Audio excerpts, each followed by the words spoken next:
তদন্তের যে অগ্রগতির অংশ সেটাও আমরা জানাচ্ছি, কিন্তু এরই মধ্যে মুখ্যমন্ত্রী মমতা বন্দ্যোপাধ্যায় তিনিও এই বিষয় নিয়ে বলেছেন, কারণ একের পর এক আরজি করে যারা বিভিন্ন পদে আছেন, সুপার থেকে শুরু করে বিভিন্ন পদে ঘটনার পর পদত্যাগ করেছেন, ইস্তফা দেওয়া হয়েছে বা তাদেরকে সরানো হয়েছে, এই বিষয় নিয়েও তিনি বলেছেন আজকে।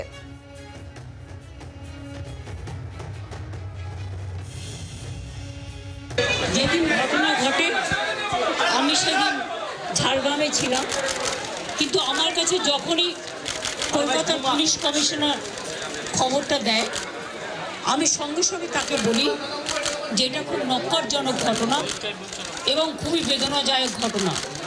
যেই জড়িত থাক তাকে ইমিডিয়েট শাস্তি দিতে হবে এবং আমরা চাই এই কেসটা ফাস্ট ট্র্যাক কোর্টে হোক। ফাস্ট ট্র্যাক কোর্টে হলে জুডিশিয়াল প্রসেসটা তাড়াতাড়ি হবে এবং তাতে আমরা ফাঁসির দাবি জানাবো। আজকে প্রিন্সিপাল নিজে রেজিগনেশন করে দিয়েছিলেন, বলছিলেন যে আমার বাড়িতেও তো বাচ্চারা আছে, যেভাবে আমাকে গালিগালাজ করা হচ্ছে, তা আমরা তাকে বুঝিয়ে বলেছি ঠিক আছে আপনাকে ওখানে কাজ করতে হবে না, আমরা ওনাকে সরিয়েছি অন্য জায়গায়। আমরা ওখানে MSVP-কেও সরিয়ে দিয়েছি ডিউ টু নেগলিজেন্স। আমরা হাসপাতাল থেকে হেড অফ দ্য ডিপার্টমেন্ট যে চেস ডিপার্টমেন্ট তাকেও সরিয়ে দিয়েছি এবং পুলিশ পোস্টে যে ACP ছিলেন তাকেও সরিয়ে দিয়েছি, সবাইকেই সরানো হয়েছে। মুখ্যমন্ত্রী মমতা বন্দ্যোপাধ্যায়ের বক্তব্য শুনে নিহতের পরিবারের সঙ্গে দেখা করার পর তিনি যে বক্তব্যগুলো পেশ করেছেন তার পরিপ্রেক্ষিতে CPIM নেতা তথা আইনজীবী বিকাশ রঞ্জন ভট্টাচার্য তার বক্তব্য শোনাবো।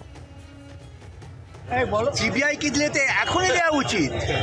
7 দিন পরে সমস্ত তথ্য লোপাট করে উনি সিবিআইকে দেবেন? নির্লজ্জ একজন মুখ্যমন্ত্রী। তার ভাইপোকে দিয়ে তিনি বলাচ্ছেন যে এদের এনকাউন্টার করে উড়িয়ে দেওয়া উচিত। আসলে ওরা আসল সত্যকে আড়াল করতে চাইছেন। মুখ্যমন্ত্রী যদি ওদের টাকার প্রলোভন না দেখিয়ে থাকেন আমি বিস্মিত হব, যদি চাকরির প্রলোভন না দেখিয়ে থাকেন আমি বিস্মিত হব। তিনি প্রলোভন দেখিয়ে সাক্ষ্য লোপাট করার চেষ্টা করছেন। আইনত মুখ্যমন্ত্রীর বিরুদ্ধে ব্যবস্থা নেওয়া উচিত। আর এরই পাশাপাশি আপনাদের জানিয়ে রাখি, যেখানে সিবিআই তদন্তের কথা বলা হচ্ছে, ইতিমধ্যেই আদালতের দ্বারস্থ হয়েছেন বিরোধী দলনেতা শুভেন্দু অধিকারী এবং জনস্বার্থ মামলাও হয়েছে দুটি, যেখানে সিবিআই তদন্ত চেয়েই মামলা করা হয়েছে। মুখ্যমন্ত্রী মমতা বন্দ্যোপাধ্যায়ের বক্তব্য আপনারা শুনলেন।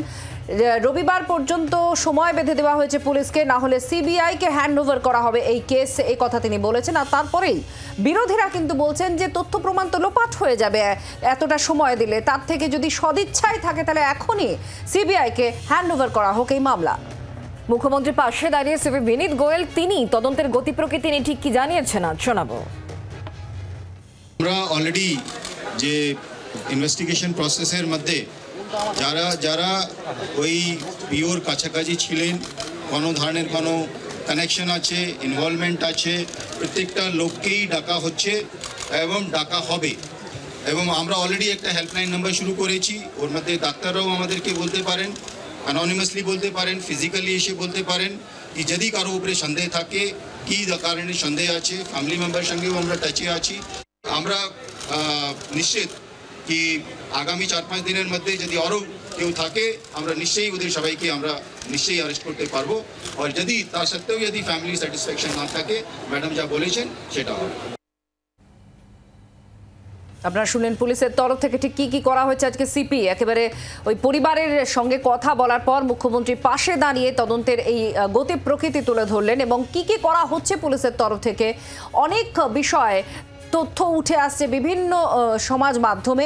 পুলিশ লাগাতার বলে আসছে যে এগুলো গুজব, কান দেবেন না, পুলিশ যা তদন্ত যেভাবে এগোনো উচিত সেইভাবেই যাচ্ছে। কংগ্রেস নেতা সৌম্য আইচরয় এই মুহূর্তে আমাদের সঙ্গে রয়েছেন টেলিফোন লাইনে। সৌম্যদা, আজকে মমতা বন্দ্যোপাধ্যায় নিহতের পরিবারের সঙ্গে দেখা করেছেন। তিনি বলেছেন নক্কারজনক ঘটনা, দ্রুত বিচার প্রক্রিয়ার পক্ষে তিনি সওয়াল করেছেন এবং তিনি এটাও বলেছেন যে রবিবার পর্যন্ত সময় যদি পুলিশ কিনারা না করতে পারে তাহলে সিবিআইকে হ্যান্ডওভার করে দেওয়া হবে।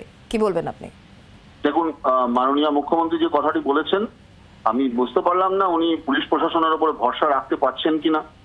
মানে পুলিশের ওপরে তাহলে কি ওনার ভরসা কমে গেল যে দপ্তরের উনি পুলিশ মন্ত্রী? তবে একটা বিষয়টা আমরা মনে করি যে উচ্চ পর্যায়ে তদন্ত হওয়া উচিত। আমরা মনে করি দোষীদের অবিলম্বে খুঁজে বার করা উচিত। আমরা মনে করি পরিবার যদি চায়,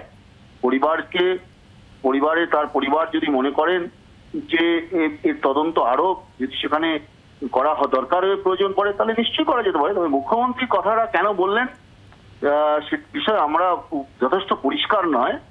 সিবিআই তদন্ত করলে ভালো, তো করুক না, কিন্তু দোষীদের আসল দোষীদের কেন মুখ্যমন্ত্রী বলেন সেই ব্যাখ্যা মুখ্যমন্ত্রী নিজেই দিয়েছেন। তিনি বলেছেন মানুষের স্যাটিসফ্যাকশনের জন্য তিনি কথা বলছেন। দেখুন, স্যাটিসফ্যাকশনের কথা তো আমরা প্রথম দিন থেকে বলছি। পরিবার যদি আশ্বস্ত হন এই তদন্তে তাহলে নিশ্চয়ই দেওয়া উচিত। সেখানে জুডিশিয়াল তদন্ত দিতে পারেন বা অন্য কোনো আরো বড় তদন্ত করতে পারেন, সিবিআই তদন্ত হতে পারে। আসল কথা হচ্ছে অপরাধীকে ধরতে হয়।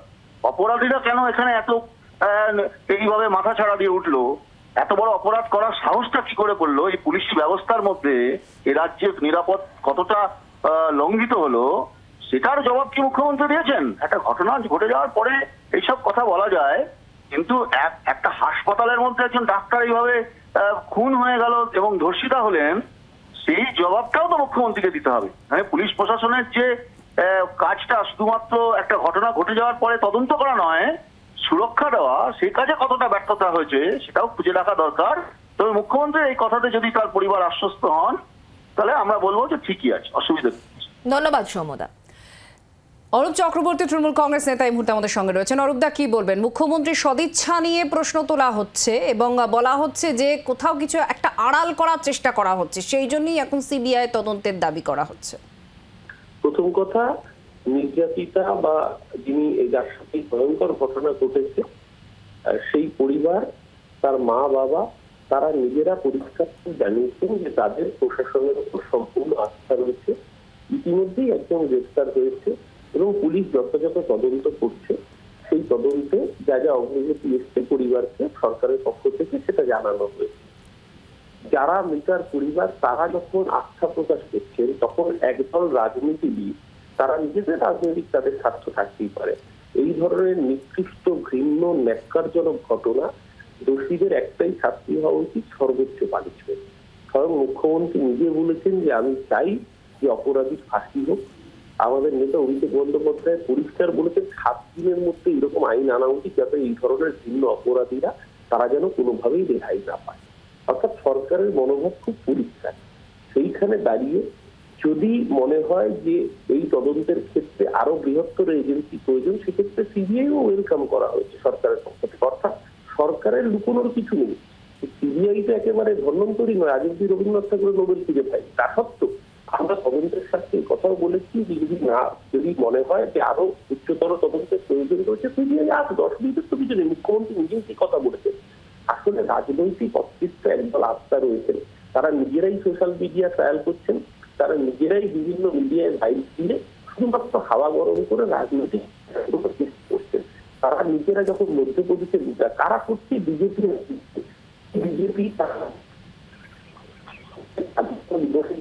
জেল থেকে বের করে এনে মালা পরিয়ে বলে তোমরা মুসলমান মেয়েকে ধর্ষণ করেছো তাই তোমরা ধর্ষক নও। তাদের থেকে নারীর স্বাধীনতার বিষয়ে বড় বড় জ্ঞান শুনতে হবে।